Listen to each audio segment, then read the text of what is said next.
Bienvenue au podcast Quantum, le podcast numéro 1 sur l'entraînement, l'alimentation et le mindset pour devenir la meilleure version de toi-même.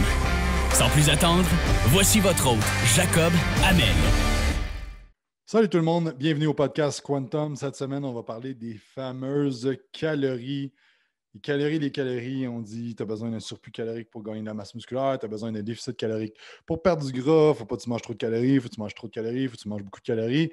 Qu'est-ce qu'il y en a au niveau des calories? Aujourd'hui, ce qu'on va faire, c'est regarder pourquoi le calcul des calories, ce n'est pas la science infuse et qu'il y a une marge d'erreur.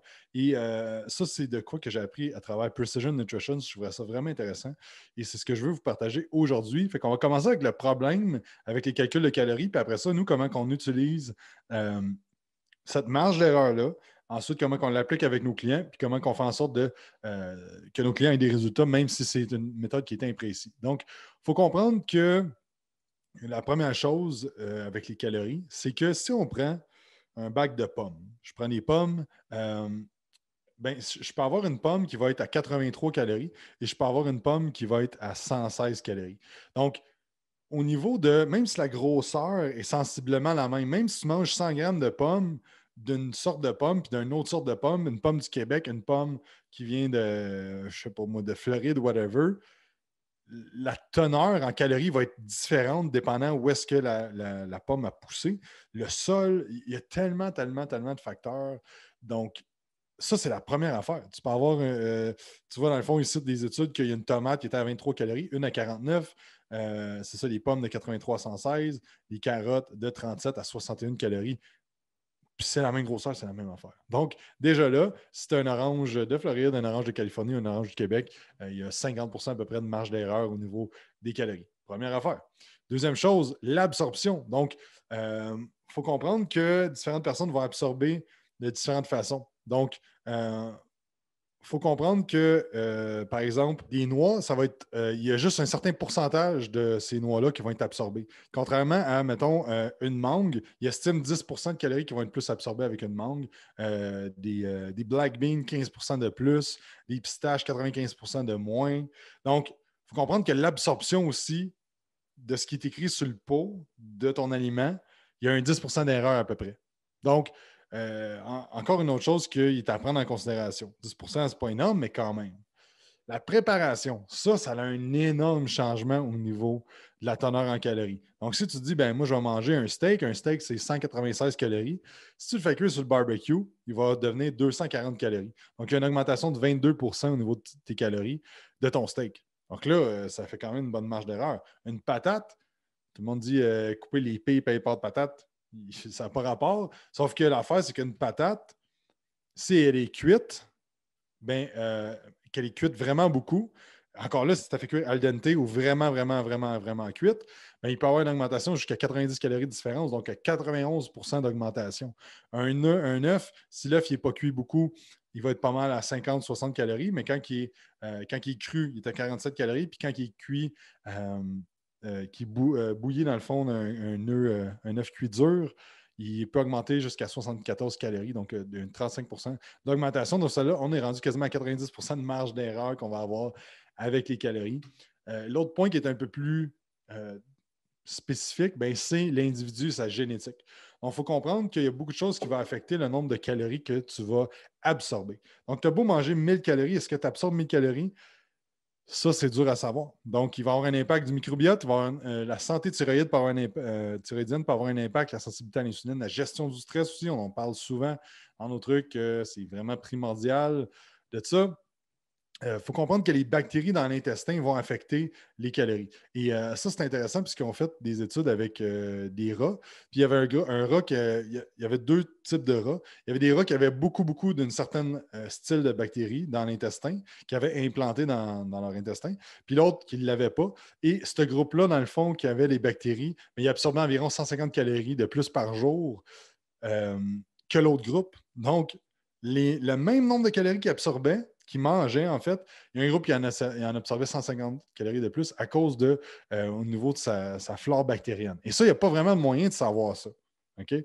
C'est pour ça qu'il y a des gens, vous allez voir, qui mangent 3000 calories puis sont sur le six-pack. Il peut avoir pas nécessairement pas juste ça, parce que là, il y a de l'adaptation métabolique, il y a beaucoup, beaucoup, beaucoup de choses. Sauf qu'il y a aussi cet impact-là que ça se peut que tu manges la même affaire que ta soeur jumelle ou ton frère jumeau, mais que toi, tu as une dominance en certaines bactéries que tu as développées à longue à cause de ton passé, peut-être plusieurs affaires, et que vous allez absorber différentes calories. Donc, tout ça pour dire que les calories, c'est beau, c'est le fun de se fier à ça. C'est un bon point de départ. Sauf que l'affaire, c'est que si tu vas sur Internet, tu te dis OK, combien faut que je mange de calories? Là, tu t'en vas sur un site, là, tu calcules ton nombre de calories. Là, ça te demande ton degré d'activité. T'es-tu une femme ou un homme? T'es ci, c'est ça. Puis là, ça te donne un chiffre. Ça te donne 2500 calories. Là, t'es comme parfait, je commence avec ça. Il y a tellement, tellement d'affaires qui peuvent affecter ça que ça peut être un bon point de départ. Sauf que l'affaire, c'est les résultats viennent dans l'ajustement constant que tu vas faire. Ça ne veut pas dire d'ajuster à toutes les semaines, à tous les jours.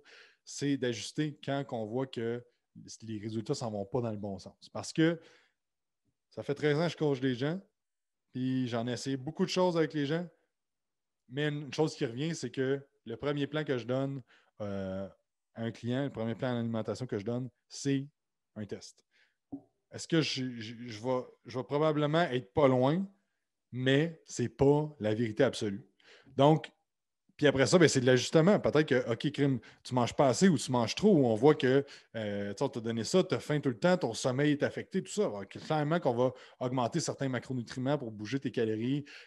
Il y a plein d'affaires, mais les résultats arrivent dans l'ajustement, en fait. Donc, comment calculer de base? OK, je vais vous donner, tu peux utiliser la méthode Harris-Benedict, qui est le métabolisme basal, ton poids fois ta grandeur, fois ton âge, après ça, ton degré d'activité, toutes ces affaires-là. Sauf que c'est compliqué un peu pour rien et je trouve que ça vient des fois avec des chiffres que ça n'a pas vraiment rapport parce que si tu n'as pas un pourcentage de gras qui est très qui est comme optimal, si on veut, à l'entour de 10% chez un homme, ben ça va être trop souvent. Donc, la méthode qu'on utilise, nous, c'est que quand les gens sont en bas de 15%, pour gagner la masse musculaire, on fait le poids corporel x 15 à 20. Pour une maintenance, on va faire le poids corporel x 12 à 14. Puis pour une perte de gras, on va utiliser le poids corporel x 9 à 10. Encore là, si tu as plus de gras, tu te dis combien je pèserais si j'estime que j'étais à 15% de gras. Donc, si tu es à 25, mettons, tu pèses je ne sais pas, 200, mais là, tu te dis, OK, j'étais à 25% de gras, mais si tu fais 200, si je serais à 15% de gras, combien que je pèserais? Puis là, ça te donne un chiffre, puis là, tu peux utiliser ça. Mais il faut comprendre, même si tu fais tous les calculs du monde, puis Dieu sait que j'en ai fait des mille et des mille de calculs, puis être ultra piqué avec ça. Puis plus ça va, moins j'utilise ces formules-là parce que je me rends compte que c'est un point de départ qu'on fait avec un client, puis quelqu'un, tu peux avoir les meilleurs chiffres au monde, c'est l'ajustement. Tu n'as pas personne qui va réagir de la même façon. Tu peux avoir deux jumeaux encore là qui vont prendre une nutrition, ils vont avoir deux résultats complètement différents. Donc, c'est vraiment important de comprendre que les calories, oui, c'est important. Oui, il faut calculer nos calories. Tu ne peux pas perdre de gras si tu es en surplus calorique élevé. Tu peux peut-être en perdre au début un petit peu, mais ça, c'est une autre discussion. Mais tu as besoin de créer un déficit calorique. Mais le déficit calorique, comment tu le trouves? Ce n'est pas en faisant 1001 calculs, c'est vraiment en ajustant progressivement et en voyant comment ton corps répond à ce que tu lui donnes. C'est la meilleure façon. Il ne faut pas oublier que, qu'est-ce que j'ai dit? Il y a une marge d'erreur au niveau des calories aussi que tu vois sur ta boîte. Donc, si tu regardes, tu vois que, je ne sais pas, tu manges un pain sans gluten, par exemple, il y a certaines calories, tu te dis, il y a une petite marge d'erreur. Donc, c'est pour ça que les gens souvent vont dire, ouais, mais là, j'ai pris mon fromage allégro, finalement, il est 4% de gras au lieu de 2% de gras, puis là, ça me rajoute genre 2 grammes de gras par portion, puis tout ça. Puis le monde, souvent, il capote sur des petits détails de même, mais on s'en fout. On s'en fout. Le but, c'est de suivre le plan, c'est d'être constant et de le suivre sur le long terme puis d'ajuster. Donc, c'est ça au niveau des calories. J'espère que vous avez appris quelques trucs. Si jamais vous avez des questions, n'hésitez pas à écrire-nous sur Facebook, Instagram, sur YouTube, à info@quantumtraining.ca si vous avez des questions. Gênez-vous pas, ça va nous faire plaisir de vous aider. Je vous dis merci d'écouter le podcast et on se parle la semaine prochaine. Soyez bons. Bye.